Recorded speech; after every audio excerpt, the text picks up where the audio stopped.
Hello friends, Vilfredo Pareto एक Italian civil engineer, sociologist, economist और एक फिलोसोफर थे।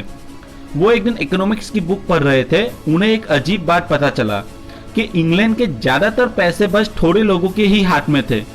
इनफैक्ट 20% पॉपुलेशन 80% जमीन और पैसों के मालिक थे। ये सरप्राइजिंग बात पता चलने के बाद उन्होंने और उस पर रिसर्च की। फिर उन्हें पता चला कि ये प्रिंसिपल ना कि दूसरे देशों, दूसरे टाइम में भी सच थी, बल्कि पैसों को छोड़ के दूसरे चीजों में भी सच थी।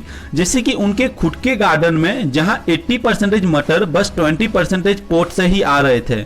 बस वहीं से एक प्रिंसिपल बना 80-20 प्रिंसिपल या परेटो प्रिंसिपल।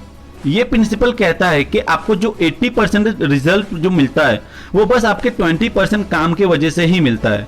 ये फैक्ट हमारे नॉर्मल सोच से बिल्कुल उल्टी है, क्योंकि ज़्यादातर लोग कहते हैं जितना एक्शन लोगे उतना सक्सेस होगा, लेकिन सच तो यह है हमारे थोड़े से ही काम से ज़्यादातर सही रिजल्ट देते हैं।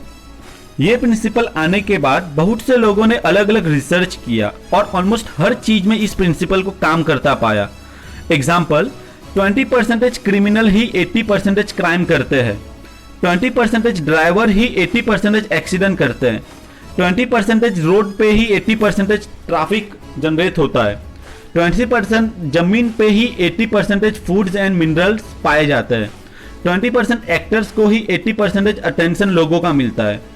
अगर ये आप खुद भी ऑब्जर्व करोगे तो आपको ये पता चल जाएगा।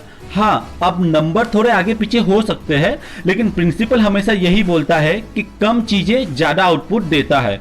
ये प्रिंसिपल ये नहीं कहता कि काम मत करो। प्रिंसिपल कहता है आप वो 20% काम करो जो आपको 80% रिजल्ट लाके देगा। एक्चुअली हमारा दिमाग ऐसा ही प्रोग्राम्ड है, ज्यादा मतलब बेहतर, बट ये सच नहीं है। अगर हम फ्रेंडशिप एंड रिलेशनशिप में देखें, अकॉर्डिंग टू दिस प्रिंसिपल हमारे 80% ऑफ हैप्पीनेस एंड फुलफिलमेंट बस 20% दोस्तों की वजह से ही आते हैं। ये बातें मैंने काफी इंपॉर्टेंट बुक से बताई है। अगर आपको 80-20 प्रिंसिपल और डिटेल में जानना है तो ये बुक आप खरीद सकते हो। अगर आपको इसी तरह बुक समरीज, बिजनेस और फाइनेंस की वीडियोस चाहते हो तो हमारे चैनल को सब्सक्राइब करें और लाइक करके हमारा मोटिवेशन बढ़ाओ। कमेंट करके मुझे बताओ कि आपको ये वीडियो कैसा लगा। And finally, thanks for watching.